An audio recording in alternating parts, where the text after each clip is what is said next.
This is a tutorial on how to use the basic features on the Team Reach app.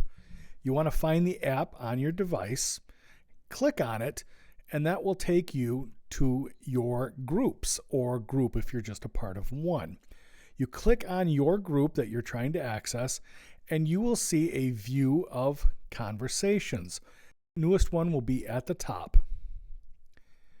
If you'd like to start a new conversation, press Write Message at the bottom of the screen. But this is only to start a new conversation. You don't want to use that to reply to an existing conversation.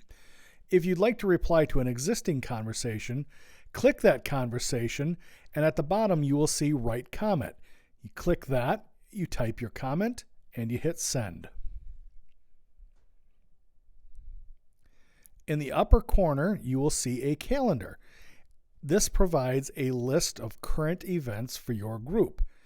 If you'd like to join an event, you just click that particular event, and when you're given the option, you choose yes, no, or maybe. You will also see an area that says View. This will allow you to see who is participating, and also if there's any notes from other users that would be helpful to the group.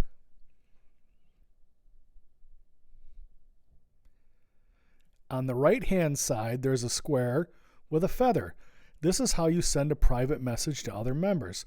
You can choose 1, 2, 3, or you can select all and type your message.